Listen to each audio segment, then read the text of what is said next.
আসসালামু আলাইকুম। অনেকদিন টান দেওয়ার পরে এখন আমরা একটা নৌকা পাইছি আমাদের এলাকাতে।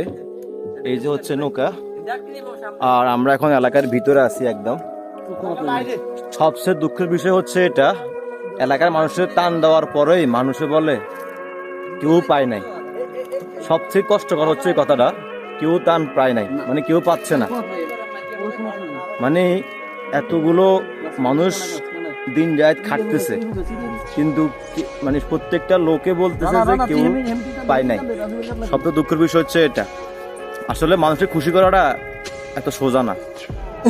যা বুঝলাম আজকে কয়েকদিন মানে এই কাজগুলো করে, সবাই জায়গা থেকে খুব কেয়ারফুল ভাবে যারা কাজ করতেছেন, খুব আপনাদের খেয়াল রাখবেন। সেফটি ফার্স্ট, মানুষকে খুশি করতে পারবেন না, আগে এটা খেয়াল রাখবেন।